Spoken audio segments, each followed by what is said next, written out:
and today we got to play Unconscious Mind. Now, this is a game where you are in competition with other psychologists, and you're trying to figure out people's dreams and heal them. But before we get into it, don't forget to hit that subscribe button and that notification bell, because board games are amazing, and that's what we do here at Legends of Nirvana. Now, Randy, can you tell us a little bit more about Unconscious Mind? I can. So, Unconscious Mind was a 2024 release. It has a Board Game Geek rating of 7.9 currently, and a rank of 411. It's a 1 to 4 player game, 60 to 120 minutes in length, which is, if once you know what you're doing, 60, 120 probably is reasonable, but at the beginning it's going to take a little longer. It's not that difficult of a game, but it ramps up pretty quick as you're playing. Yeah, if anything, I felt like it went too fast. Yeah. Age 12 and up, that's probably about right. There's a lot of iconography. Typically with something this complex, it usually says 14 and up, but I would kind of err on 14 too, plus because the subject matter, right? Like, well, it's just psychoanalysis. I mean, I don't know. I feel like 14 is probably a better age bracket for this. Design is by Laskus, Johnny Pack, and Yoma, and then Antonio Zax. Johnny Pack we've had on the channel before. Art is by Andrew Bosley and Vincent Dutrait. I've heard Vincent Dutrait's name a few times with some of the games we have. Published by Fantasia Games. The mechanics in this are contracts, in-game bonuses, layering, and melding and splaying. I don't even know what that one is. Melding and splaying is making sets and putting them out. Oh, okay. I thought That's that was with like the cards with the books. Here, I thought it was set collection.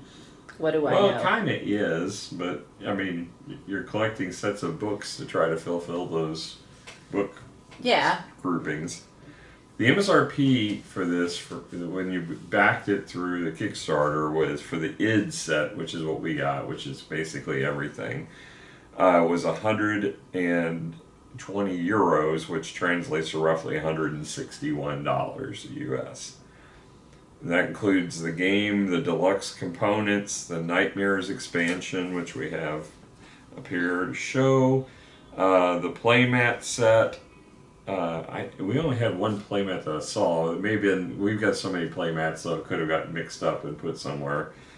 The holofoil cards, the art prints, soundtrack, and then a promo for the free association. The MSRP for the base is $70 if you just got just the base set with none of the upgrades. The cheapest place online to get the base set is Boardtopia, which is $53.99 in stock. Tabletop Merchant has it for $55.99 out of stock. Game Nerds has it for $56. It's also in stock, but you're paying a few dollars more, but the shipping may make up for that. All right, guys. So let's talk about quality of components. Again, like Randy mentioned, that we have the id edition of the Kickstarter, which means we got some really cool things going on. We do have our miniatures as our player markers, so we're traveling around town trying to get resources. That's one of the aspects. We also have these little dots. We've seen them in other games. We do have screen printed ideas. They've got this really pretty swirly pattern. Not necessarily, it's not necessary because there's not really any icon art, but it is very pretty, so I'm okay with it.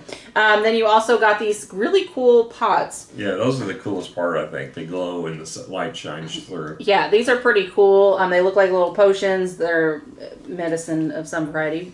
Hopefully nothing crazy. But we are doing some dreamscapes, so fair enough. All right, so you do also have some other screen print and tokens. The light bulbs are just cardboard, so you got a few cardboard chits and all of this. But there is a pretty nice linen finish on everything. So overall, oh, and you got the inlay boards and things like that. So I'm probably going to give this an 8. I think they did a solid job.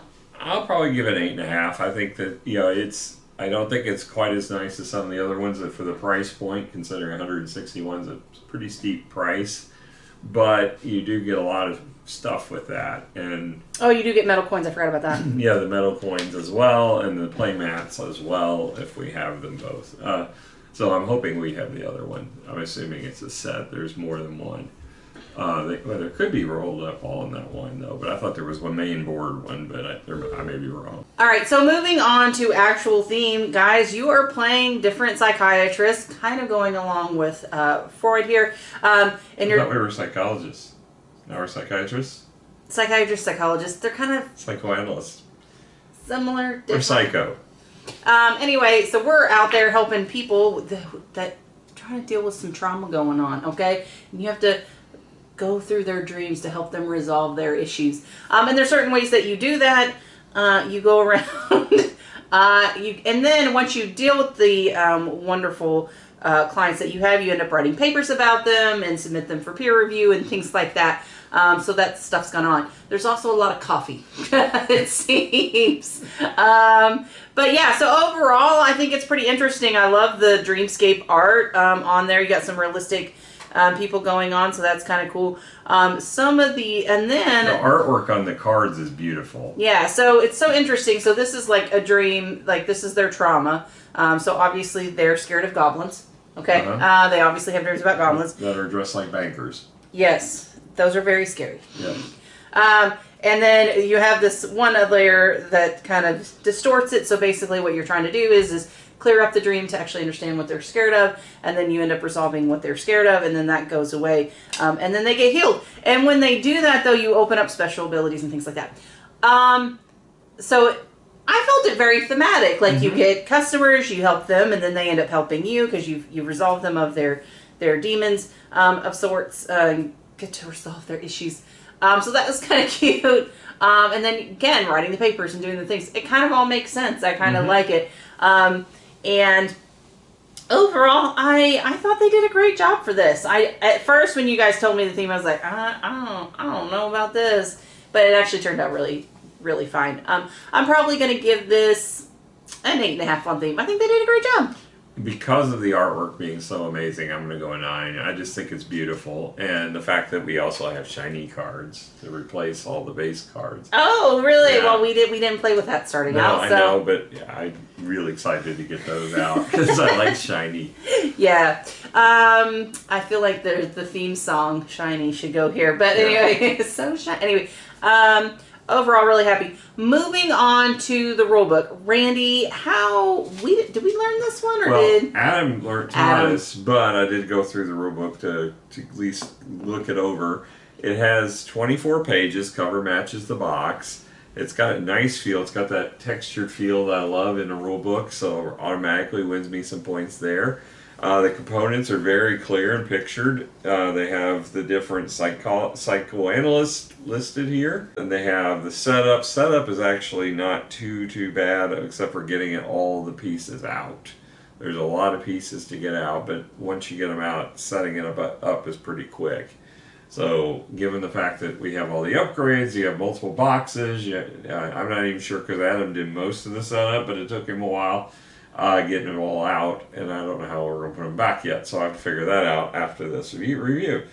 That has the setup. I mean, the gameplay is pretty easy once you get into it, but the rule book is a lot of pages, but really the gameplay is only from pages 9 to 22, so it's not that horrible of a read, and it's all good font, easy to read. It's got call outs on it in different colors next to the main paragraphs, and then it's got the at the end it's got the kind of the modules that come in the base game that you can add on. There's 3 different modules: journalist, location overlays, which basically just change the abilities of the different locations on the board, and the fireworks.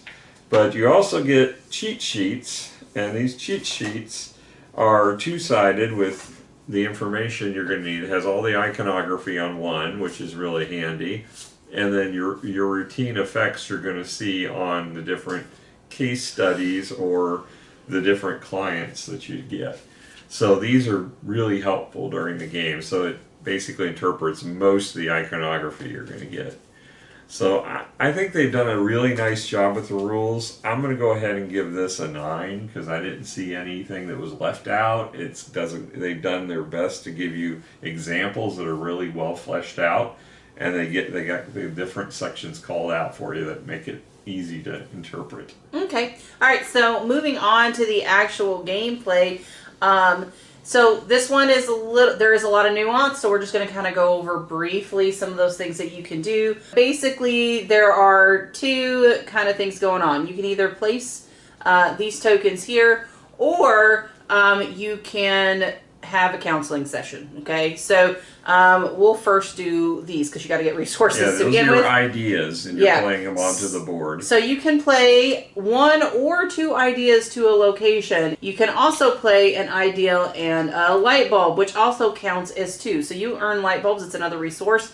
So you can do that action twice. So it's kind of up to you how you kind of do that. All right, I'm going to use 2 for my example. Now, I can do a couple of options. So certain locations typically will kind of float between 2 to 4 different locations, and you're just picking kind of what you want. Now, there's a couple of things to keep in mind. You have the medicine bottles over here. Depending on which row you place your workers on, that's how many medicine bottles your thing will travel, and we'll talk about that here in a second. And then there's also the different actions. So these actions consist of writing books or writing papers, then putting those papers into books, getting coffee, also getting kind of upgrades for your boards. I'm not really sure what that means, but you're spending coffee to do with things, so I assume you're working super late at night to get these upgrades. I'm not 100% sure of that. And then also getting these resources, or insights, I think is what they're called, and that's over here on this board. Now, you have to get insights to end up doing counseling sessions. You can't help people through their trauma if you don't have the correct insights. So that's kind of key there. So it's kind of the major resource that you have in this game.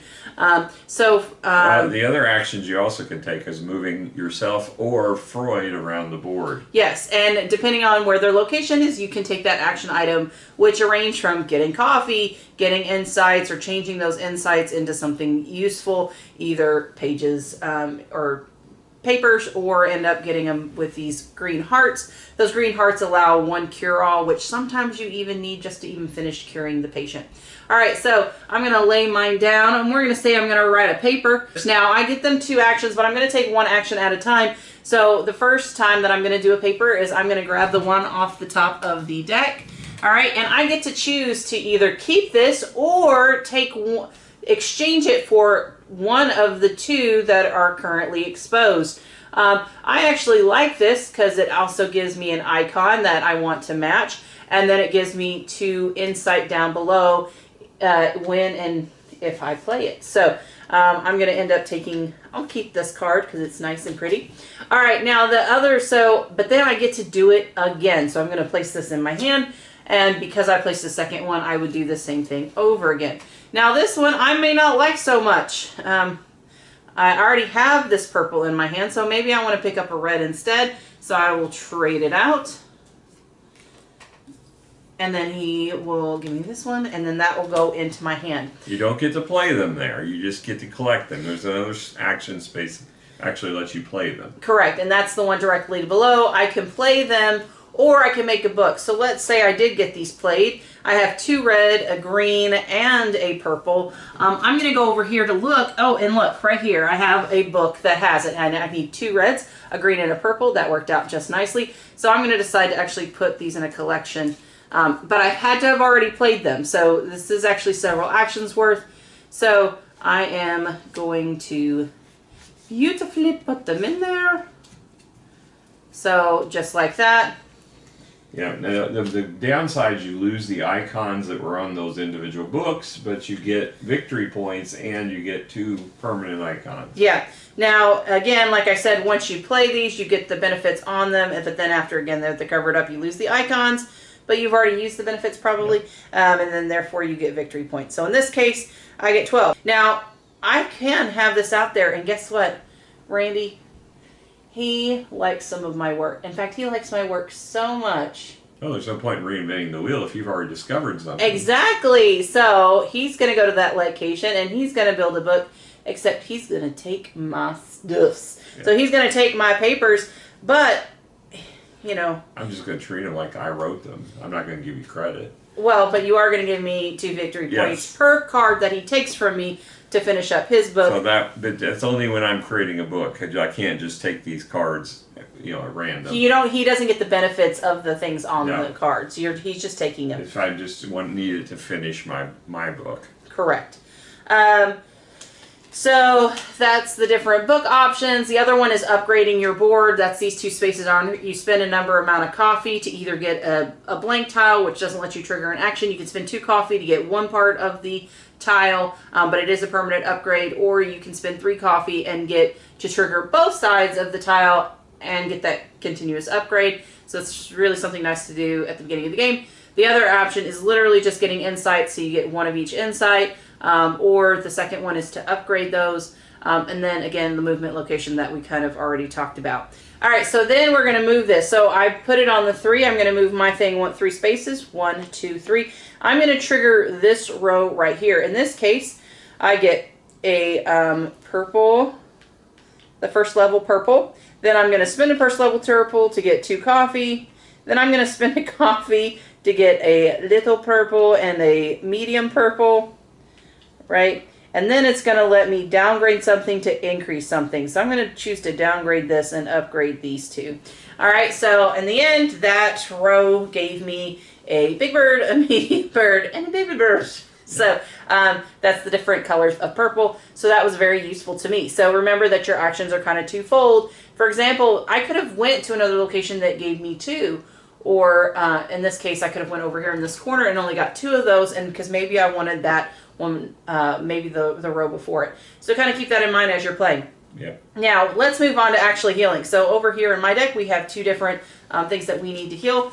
So I've got a guy that has just, I need to defog his memory. But then I have also one that is currently trying to heal. So I don't have the resources, but I'm going to, oh no, I do have one for at least one of them. All right, so I have these resources here. I'm going to end up spending them. Now, I can only clear off 1 card per patient each time I do a counseling session, okay? So I'm going to pay those resources. All right, so when I heal this person, I end up healing 2 of their health. So I'm going to move them down the 2 health on the track. And I say move down the health. You want to get them to 0 health because it's basically... It's not health, but you're not killing the person. But no, it's hearts. You're trying to... You're healing their heart. You're healing their heart. And I guess it starts in negative and you're trying to get it to a positive. I think that you should look at it as a positive here. We're trying to make them better, not trying to drive them off the deep end. Right. So anyway, and then so when I did this though, I got the bonuses that are up in this top corner, which is a victory point, and I get another insight. And then this gets discarded to be played somewhere else. And then I'm going to go over here. I'm also going to play those resources, and this allows me to heal up 3 hearts.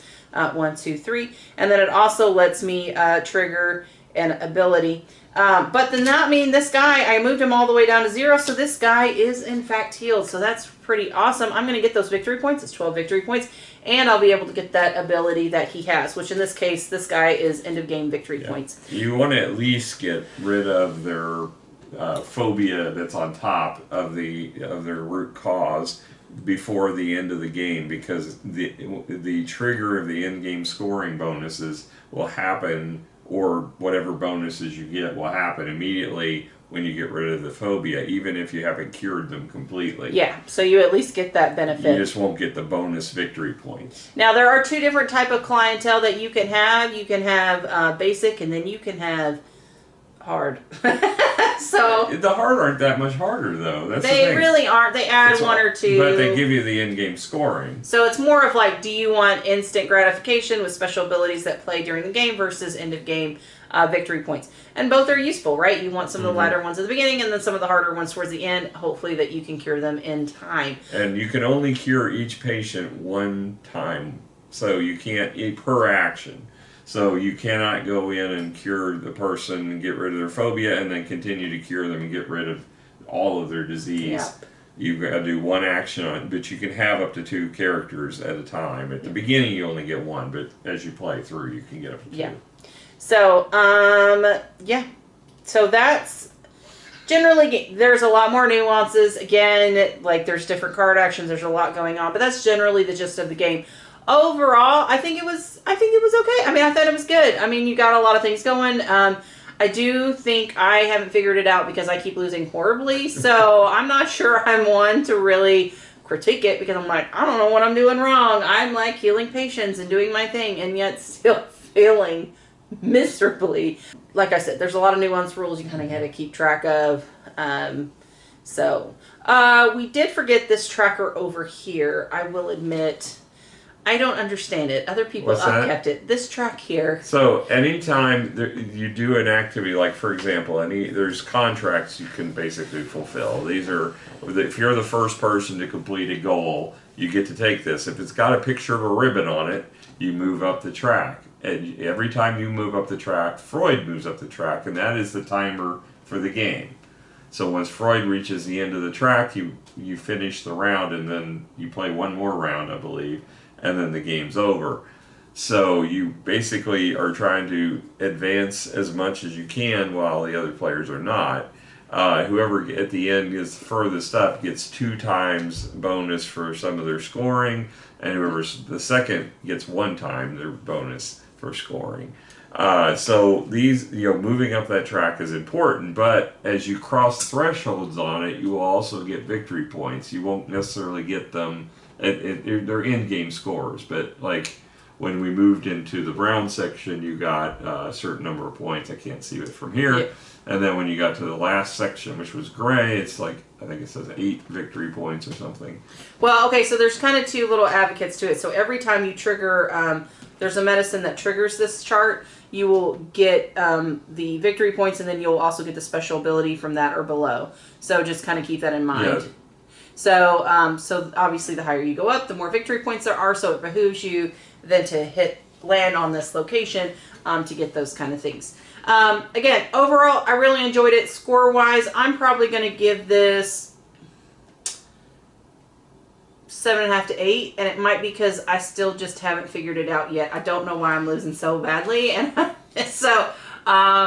I overall enjoyed it. Would I play it again? Yeah, probably. I don't know if I would choose this out of a group, but I think it's a solid game. So. Okay, well, I probably like it a little more than you, in the sense that I like engine builders where you're building your board, but this one is kind of unique in the sense that you can trigger rows as you move your medicine, but then when you hit a certain space, you actually trigger the columns. And I thought that was very interesting.